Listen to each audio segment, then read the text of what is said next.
Praise God, glory to God.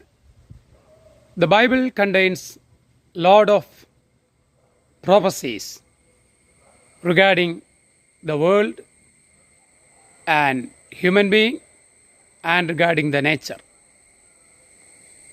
Therefore, God has no additional prophecies apart from the biblical prophecies.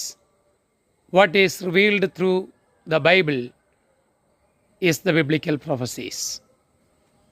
Whatever is happening in the present physical world is the fulfillment of the unfulfilled prophecies, what we see in the Bible.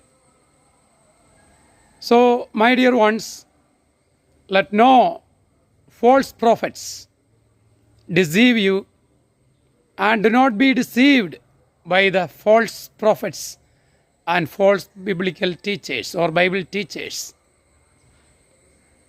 about the prophecies what is going to be happened in you or in the world.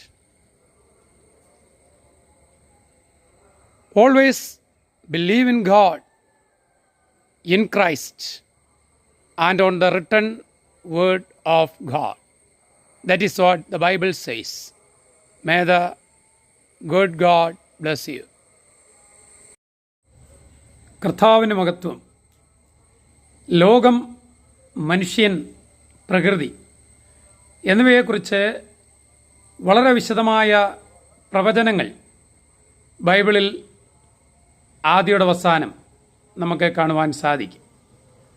അതുകൊണ്ട് തന്നെ ഇവയെക്കുറിച്ച് അതിലുപരിയായിട്ടുള്ള പ്രവചനങ്ങളൊന്നും ദൈവത്തിൽ നിന്നും വരുന്നില്ല എന്നുള്ളതാണ് വാസ്തവം. ഇന്ന് നാം ലോകത്തിൽ കണ്ടുകൊണ്ടിരിക്കുന്ന എല്ലാ കാര്യങ്ങളും എന്തെല്ലാം ഇവിടെ സംഭവിക്കുന്നുവോ അതല്ല ദൈവവചനത്തിൻ്റെ നിറവേറാത്ത പ്രവചനങ്ങളുടെ കൂട്ടത്തിലുള്ളതാണ്. ദൈവവചനത്തിൽ നിറവേറ്റപ്പെട്ട പ്രവചനങ്ങളുണ്ട്, നിറവേറാത്ത പ്രവചനങ്ങളും ഉണ്ട്. നാം ഇന്ന് ഇവിടെ കണ്ടുവരുന്നതൊക്കെ നിറവേറപ്പെടാത്ത പ്രവചനങ്ങളുടെ കൂട്ടത്തിൽ ഉൾപ്പെടുത്താവുന്നതാണ്. അതുകൊണ്ട് പ്രിയരെ, കള്ളപ്രവാചകന്മാരെയും തെറ്റായി ദൈവവചനം പഠിപ്പിക്കുന്നവരെയും ശ്രദ്ധിക്കുകയും സൂക്ഷിക്കുകയും ചെയ്യേണ്ടത് ആവശ്യമാണ്. അല്ലെങ്കിൽ നാം അവരാൽ ചതിക്കപ്പെടുവാനുള്ള സാധ്യത ഏറെയാകുന്നു. വിശുദ്ധ തിരുവെഴുത്തുകളെയും